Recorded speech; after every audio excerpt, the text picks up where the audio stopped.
Hi guys, hello and welcome back to my channel love beauty on duty. बहुत सारे ऐसे couples हैं जो प्रेगनेंसी कंसीव करने के लिए ट्राई कर रहे हैं। प्रेगनेंसी रुक भी जाती है लेकिन उसके बाद उनके पीरियड शुरू हो जाते हैं। प्रेगनेंसी कंटिन्यू नहीं रह पाती।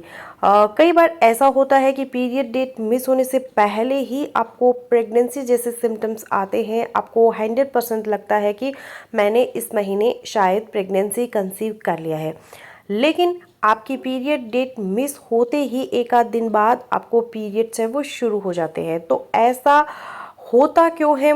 ये हर बार पीरियड्स क्यों आ जाते हैं? पीरियड डेट मिस हो जाती है, हल्की लाइन भी शो हो जाती है, फिर भी आपके पीरियड्स स्टार्ट हो गई, बार बार मिसकैरेज होने की समस्या हो रही है, बार बार आपकी प्रेगनेंसी फेल हो रही है। आज के वीडियो में हम इसी के बारे में बात करेंगे। मेनली हम बात करेंगे एक ऐसी रेमेडी के बारे में जिससे आप इस कंडीशन से बच सकते हैं और अपनी प्रेगनेंसी को कंटिन्यू रख सकते हैं। तो उसके लिए आपको इस वीडियो को एंड तक ज़रूर देखना है। वीडियो में मैंने आपको जो रेमेडी बताई है वो आपके लिए बहुत ज़्यादा हेल्पफुल हो सकती है।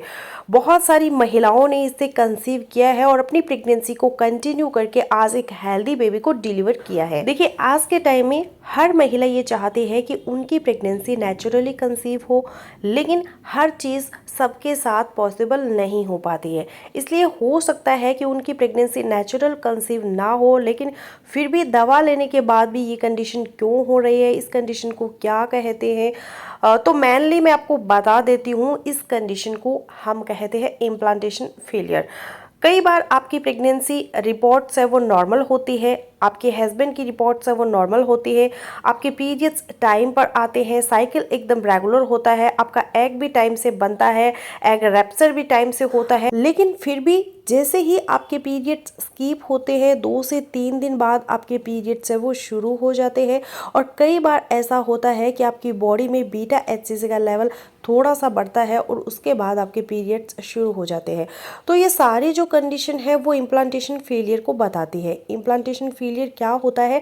जब एक फर्टिलाइज एग फैलोपियन ट्यूब से ट्रैवल करता हुआ आपकी बच्चेदानी यानी कि यूट्रस की दीवार पर, जिसे हम एंडोमेट्रियम कहते हैं, उस पर आकर इम्प्लांट होता है तो उसे हम कहते हैं इम्प्लांटेशन।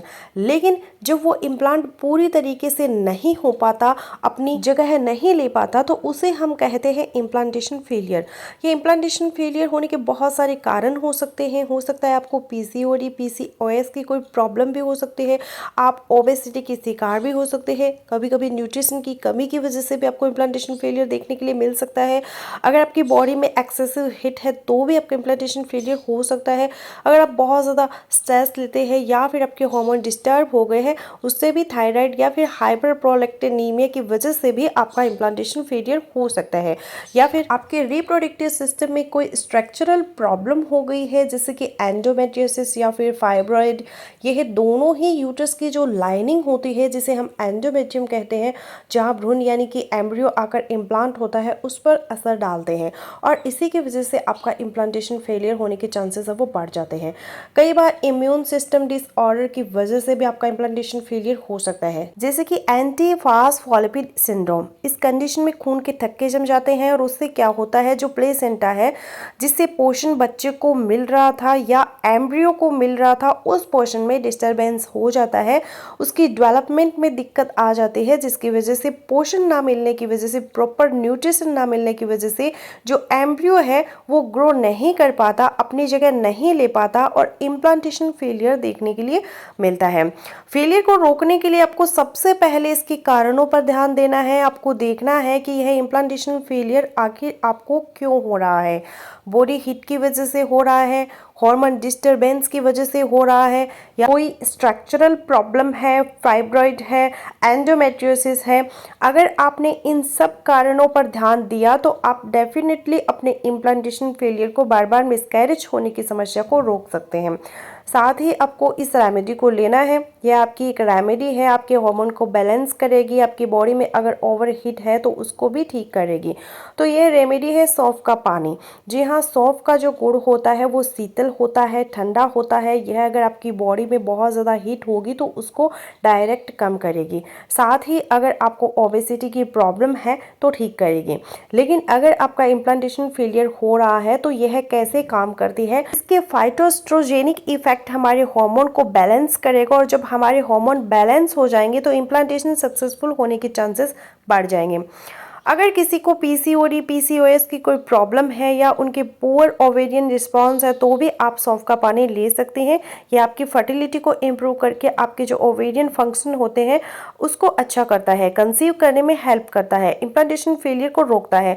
साथ ही आपको सक्सेसफुल इम्प्लांटेशन के लिए डेली एक अनार, एक चुकंदर का सेवन करना है। अपनी जो लाइफ स्टाइल है उसको हेल्दी बनाना है। आपको प्रोटीन, विटामिन डी, कैल्शियम अच्छी मात्रा में लेना है। साथ ही आपको डेली योगा एक्सरसाइज करना है, वॉक जरूर करना है, और आपको 7 से 8 घंटे की नींद लेनी है। साथ ही आपको अपने स्ट्रेस को अवॉइड करना है। जिस चीज़ से भी आपको स्ट्रेस है आप उसे दूर रहिए, अपने माइंड को डाइवर्ट करिए, डेली मेडिटेशन करिए। इससे आपकी ओवरऑल हेल्थ है वो अच्छी होगी और आपको कंसीव करने के चांसेस है वो अच्छे होंगे। साथ ही आपकी प्रेगनेंसी है वह बार बार मिसकैरेज में नहीं जाएगी। आपको सौंफ के पानी को कैसे तैयार करना है, आपको मैं 2 तरीके बताऊंगी। आप सौंफ के पानी को कैसे ले सकते हैं। सबसे पहले तो आपको 1 चम्मच सौंफ को 1 गिलास पानी में रात भर सोख करके रखना है। सुबह उसे छानकर आपको उसका पानी पी लेना है। दूसरी चीज़ ये है कि आपको सौंफ का पाउडर बना लीजिए। जब आपको सौंफ का पानी पीना हो, दिन में आप किसी भी टाइम पी सकते हैं। आप 1 गिलास पानी में सौंफ के 1 चम्मच पाउडर को मिला लीजिए। चाहे तो आप उसमें मिश्री या फिर शहद भी यूज़ कर सकते हैं। आप अच्छे से मिलाने के बाद आप उसको पी सकते हैं। आप कोशिश करिए दोनों से जो भी तरीका आप अपनाएं वो आप खाली पेट आपको इसका काफ़ी अच्छा रिजल्ट है वो देखने को मिलेगा, और आपकी ओवरऑल हेल्थ भी अच्छी होगी इससे। और इसको आपको ज़रूर ट्राई करना है। जो भी रिजल्ट आए आप मुझसे ज़रूर शेयर कीजिएगा। जो भी मैं आपको रेमेडी बताती हूँ उसको आपको लगभग 2 से 3 महीने रेगुलर ट्राई करना चाहिए। जब आपको रिस्पॉन्स ना मिले देन तब आपको अपने डॉक्टर से सलाह ज़रूर लेनी चाहिए। वीडियो अगर आपको अच्छा लगा हो तो उसे लाइक कीजिएगा और चैनल को सब्सक्राइब जरूर कीजिएगा। तो फ्रेंड्स, मैं आशा करती हूँ मेरा आज का वीडियो आप लोगों के लिए यूजफुल रहेगा। सो मैं नेक्स्ट वीडियो में, तब तक के लिए बाय बाय।